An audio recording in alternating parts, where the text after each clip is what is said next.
پرانے زمانے میں کسی دانا و بینا شخص نے حکمت و ہدایت کی خاطر اس پھل کا تذکرہ کیا تھا کہ دنیا میں ایک عجیب و غریب درخت پایا جاتا ہے۔ جو شخص اس درخت کا پھل ایک مرتبہ کھا لے گا ہمیشہ جوان توانا رہے گا اور کبھی اس پر موت طاری نہ ہوگی۔ بادشاہ نے سنا تو اس نے سوچا اگر اس درخت کا پھل مجھے مل جائے تو کیا بات ہے۔ چنانچہ اپنے مشیروں اور وزیروں سے ذکر کیا، سب نے ہاں میں ہاں ملائی کہ جاپنا اگر اس درخت کا پھل کھا لے تو رعیت ہمیشہ آپ کے زیر سایہ آباد اور خوش و خرم رہے گی۔ غرض بادشاہ نے ایک ہوشیار مشیر کو اس درخت اور پھل کی تلاش میں روانہ کر دیا۔ وہ بیچارہ مہینوں جنگل جنگل صحرا صحرا مارا پھرتا رہا، لیکن گوہر مقصود ہاتھ نہ آیا۔ ہر کسی نے یہی کہا کہ بھلا ایسا درخت اور پھل بھی ہوتا ہے کیا؟ کسی نے اچھا مشورہ دیا کہ میاں کیوں در بدر خاک کے بستر ہوتے پھر رہے ہو، جدھر سے آئے ہو ادھر کو لوٹ جاؤ۔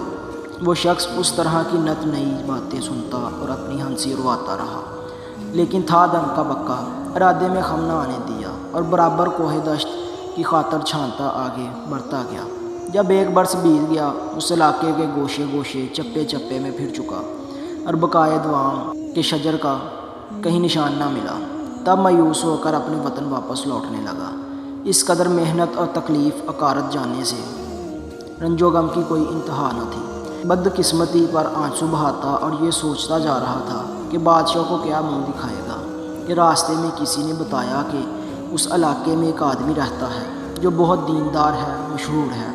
مشیر نے سوچا کہ اگر وہ اس شیخ عالمی مرتب کی خدمت میں حاضر ہو کر اپنی مشکل بیان کرے تو ممکن ہے مایوسی راحت میں بدل جائے۔ ان کی صورت دیکھتے ہی اپنے آپ پر اختیار نہ رہا، ضبط کا دامن ہاتھ سے نکل گیا اور روتا ہوا ان کے قدموں میں جا گرا۔ اس قدر آنسو بہائے کہ شیخ کے پاؤں بھیگ گئے۔ شیخ نے اٹھ کر شفقت سے گلے لگایا اور پوچھا، کیا بات ہے؟ اس قدر پریشانی کا سبب کیا ہے؟ تفصیل سے بیان کرو۔ اس نے عرض کیا، حضرت کیا کہوں، جس کام کے لیے 1 برس پہلے وطن سے نکلا تھا وہ کام نہیں ہوا۔ اب سوچتا ہوں واپس جا کر بادشاہ کو کیا جواب دوں گا۔ اس کے عتاب کا نشانہ بننے کے سوا کوئی چارہ نہیں۔ آپ میرے حق میں اللہ تعالیٰ سے دعا فرمائیں کہ وہ مجھ پر رحم کرے۔ بادشاہ کے حکم سے بقائے دوام کے شجر کی تلاش میں یہاں آیا تھا۔ کہتے ہیں اس درخت کا پھل کوئی کھا لے تو حیات مل جاتی ہے۔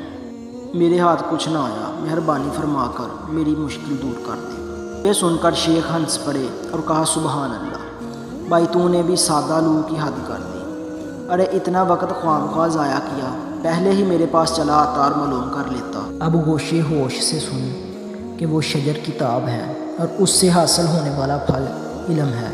تو اور تیرا بادشاہ جہالت کی وجہ سے ظاہری پھل اور درخت کا دھوکہ کھا گئے، جبکہ یہ درخت اور پھل تو باطنی ہے۔